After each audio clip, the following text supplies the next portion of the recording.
The screens went red at exactly 9:17 a.m., and in that single breath between one heartbeat and the next, Armand Vale's life collapsed like glass under a hammer. Numbers that once climbed like obedient soldiers now plunged without mercy, alarms blinking across the trading floor as if the building itself were bleeding. Sunlight poured through the high windows of the tower, cruelly bright, illuminating the moment when the world learned that the men who owned half the skyline owned nothing at all. If you believe that kindness still matters, that second chances exist even at rock bottom, take a moment right now to like, comment, share, and subscribe to Kindora Life. Stories like this live because people like you believe in them. By noon, Armand sat alone in the executive office he had designed himself, surrounded by screens replaying the disaster. A hostile algorithmic cascade, a frozen liquidity line, a legal injunction that hit before the lawyers could breathe. Overnight success stories rarely talk about mornings like this, where the sun rises and exposes every crack. His assistants were gone, his phone silent, his name already being sharpened into headlines. Outside, the city hummed with lunch-hour traffic, indifferent to the men who once dictated its rhythms. Armand had built his empire on precision and control, on the belief that intelligence could tame chaos. That belief lay shattered on the polished floor, reflected back at him in the glass walls. He tried to retrace the steps of the night before, the final approvals, the last emails, the documents signed in confidence. His mind felt thick, as if moving through water. The more he searched, the more the truth pressed in. The losses were real, the accounts drained, the partners fleeing. By early afternoon, the board's decision arrived in a short, clinical notice. Removal. Investigation. Distance. The tower that bore his name felt suddenly, a place that no longer recognized him.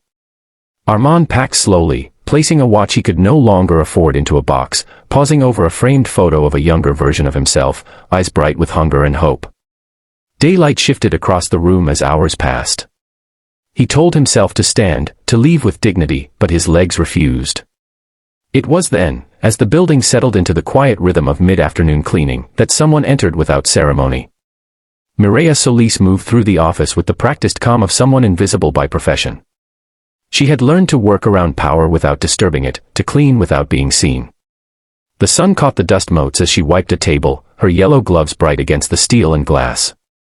She noticed Armand not as a fallen titan, but as a man sitting too still in a chair, shoulders heavy, eyes fixed on nothing. She finished her circuit, emptied the bin, and paused near the desk where a thin folder lay half-hidden beneath a stack of abandoned printouts. Mireia had a habit of noticing small things. It was how she kept her world in order after her husband's illness had rearranged it. She picked up the paper, smoothing the crease, recognizing the careful weight of something important. The header meant nothing to her, but the signatures did. She remembered seeing the folder the night before, tucked deliberately aside during a late meeting. She hesitated only a second, then approached the desk and extended the paper, her posture respectful, her voice gentle, her presence steady in the afternoon light. She told him he had forgotten something. Armand looked up as if waking from a long fall. The paper in her gloved hand seemed ordinary, almost insulting in its simplicity. But as he took it, the room shifted. The document was a contingency amendment, a narrow escape hatch he had insisted on months earlier and then dismissed as unnecessary. It bore the approvals of a quiet minority partner and a timestamp from before the injunction. His eyes raced. The amendment redirected a critical tranche, not enough to save everything, but enough to halt the collapse, enough to trigger a review, enough to breathe.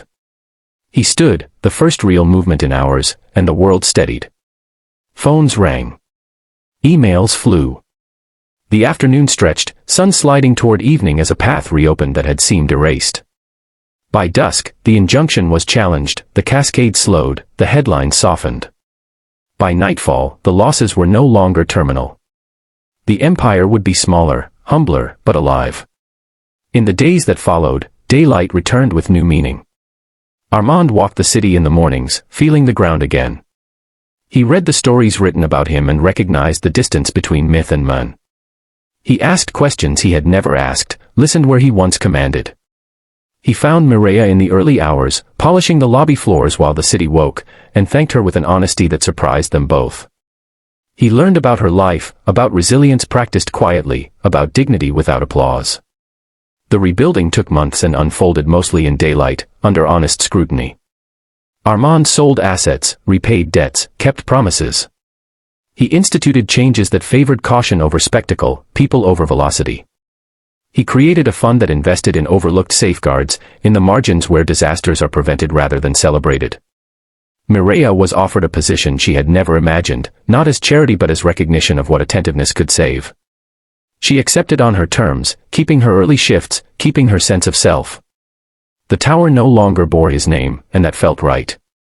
On a clear morning a year later, Armand stood at a window watching the city breathe, sunlight warming the glass. He thought about how close he had come to disappearing inside a story too simple to be true. He thought about the paper, the pause, the human moment that algorithms could not predict. Fortune, he learned, is not the absence of loss but the presence of people who notice. If this story stirred something in you, if it reminded you that a small act can tilt the world back toward hope, please take a moment now to like, comment, and share. Your engagement helps these stories reach the hearts that need them. And before you go, leave a comment telling us about a time when a small kindness changed your day. The city outside glowed in the late afternoon sun, ordinary and miraculous at once. Armand closed his eyes, grateful not for what he had regained, but for what he had finally seen.